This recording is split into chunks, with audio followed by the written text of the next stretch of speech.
Sur cette vidéo, on va voir comment créer une séquence en bout de champ et les points de vérification avant de les créer. Donc, première chose à faire pour créer une séquence en bout de champ, vérifier notre outil. Dans la partie menu, on va avoir équipement. Aujourd'hui, on est sur un équipement charlier. Nous, ce qu'on veut sélectionner, ça va être notre déchômeur Teradisc. Je sélectionne le déchômeur Teradisc. Un message apparaît, changement d'outil détecté. Première chose à faire, cliquez sur Aléa et nom suivant. Quand on clique sur Aléa, on arrive dans les configurations du véhicule. La configuration du véhicule, c'est bien où sont enregistrés les débits hydrauliques, les boutons configurables et notre fameuse séquence en bout de champ HTS. On sélectionne notre déchômeur Teradisc.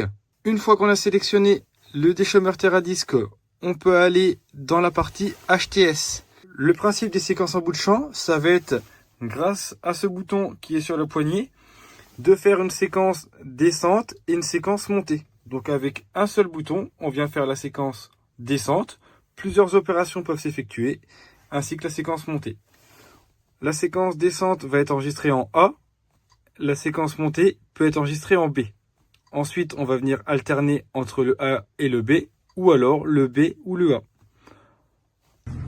Pour enregistrer la séquence A, donc la séquence qu'on va nommer descente, on vérifie bien qu'on est bien sur l'onglet A. Notre première action qu'on veut effectuer avec notre déchômeur, c'est de descendre le relevage. Donc on appuie longtemps sur plus. On va ajouter la butée basse du relevage arrière. Donc on sélectionne relevage arrière, butée basse du relevage arrière. Ici la durée, ça va être 2 secondes. Donc une fois qu'on aura appuyé sur le bouton qui est situé sur la poignée, 2 secondes après, le relevage va s'abaisser. Donc ça, c'est des valeurs par défaut. Nous, on ne veut pas que ça soit 2 secondes, on veut que ça soit 0 secondes. Donc dès qu'on appuie sur le bouton sur la poignée, l'opération s'effectue.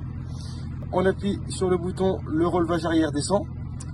En deuxième partie, on va vouloir que le distributeur arrière, donc là ça sera le distributeur arrière numéro 1, en extension de vérin avec un débit hydraulique de 40%. Donc on sélectionne notre débit hydraulique à 40%, OK, et une durée d'action.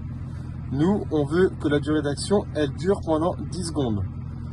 Sur la fonction numéro 2, pendant 10 secondes, avec un débit de 40%, notre distributeur numéro 1 va sortir. Et on peut mettre en temps 0 secondes. On va faire une troisième action qui va être le guidage automatique. Le guidage automatique, on va le sélectionner sur le volant.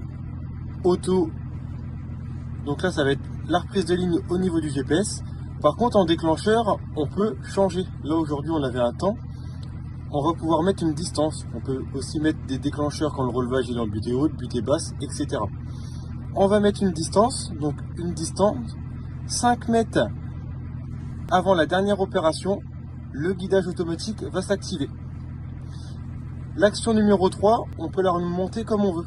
On clique longtemps sur le numéro 3, on peut la remettre en action numéro 2, comme cela.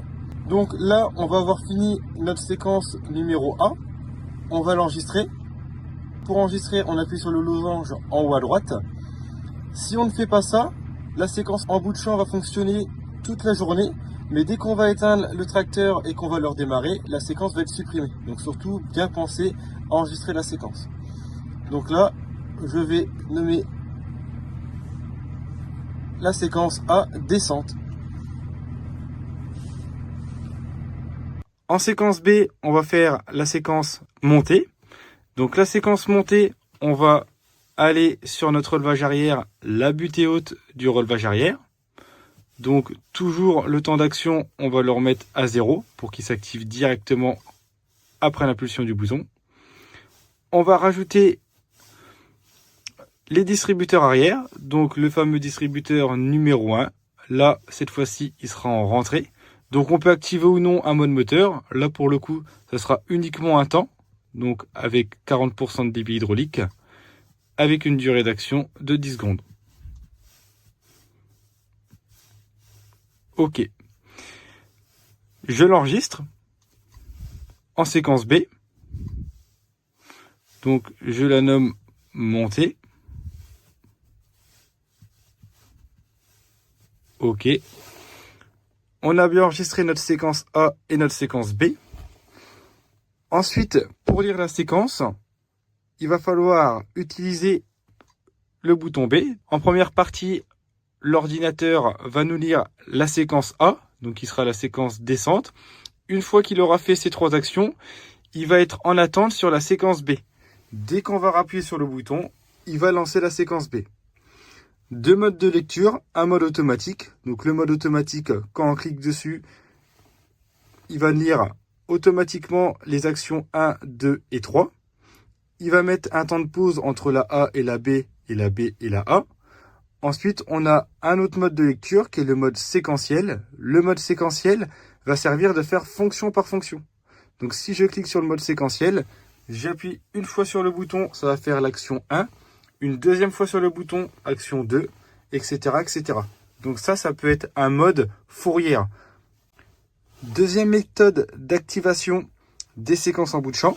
Donc quand on est, admettons, sur l'écran Isobus, sur un écran de travail, on peut activer depuis la coudoir, juste ici, les séquences en bout de champ. Donc là, on retrouve notre mode automatique ou un mode séquentiel.